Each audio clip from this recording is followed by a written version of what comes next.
Welcome, Pesky Plant Trackers, to the final installment of the Japanese Knotweed Phenophase series. Before we get started, I'd just like to take a moment to talk about how Japanese knotweed spreads. In our area, we often see knotweed plants producing very little fruit. This is because knotweeds don't need to rely on producing fruit in order to reproduce. Instead, knotweeds can reproduce vegetatively. All they need is a small portion of stem or rhizome that has a node. These fragments can spread through waterways, soil, or even through plant removal when precautions are not put into place. Once transferred to a new location, Japanese knotweed has no problem reproducing at a rapid rate.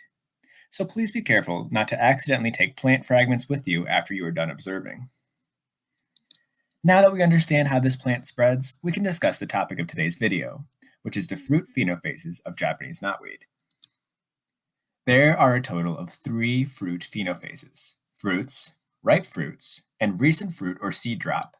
As you can see, all of these phenophases begin and end towards the end of the growing season. Starting off with the first of these phenophases, the fruits phenophase is present when one or more fruits are visible on the plant. For Japanese knotweed, the fruit is tiny and capsule-like, maturing to a shiny black or brown color, and is enclosed within remnant flower parts that become tan, papery wings. The way to identify the fruit's phenophase is to look for the presence of this kind of structure, which is a fruit. If at least one fruit is present, answer yes to the fruit's phenophase. Also, as you can see in the photo, these two structures have different appearances. Fruits are slightly larger than flowers and have a teardrop shape with 3 wings. Flowers, in contrast, are smaller than fruits, trumpet-shaped, and have petals. If at least one fruit is present, record yes for the fruit's phenophase. In time, a plant will enter into the ripe fruit phenophase. For Japanese knotweed, a fruit is considered ripe when its outer covering has turned tan, dry, and papery. A ripe fruit is still a fruit. For this reason, when ripe fruits are present, you can also record yes for the fruit's phenophase. Both are occurring at the same time. Here is an example of a plant for which we record yes for fruits and yes for ripe fruits. This brings us to the last fruit phenophase, recent fruit or seed drop.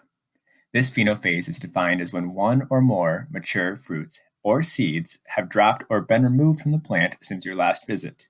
Do not include obviously immature fruits that have dropped before ripening, such as in a heavy rain or wind, or empty fruits that had long ago dropped all of their seeds but remained on the plant. A part of this definition that is important to take note of is that the plant is only considered to be in this phenophase if a fruit has dropped since your last visit. If the fruit on the ground is old and the plant looks the same as it did since you were last there, then there was not a recent fruit or seed drop, so you would report no. Lastly, do not count unripe fruits that drop from the plant. In this plant, for example, a fruit has dropped, but it is unripe. We can tell because it is white and fleshy, not tan and dry. In the case of unripe fruits that drop, these are not a reason to report yes for recent fruit drop.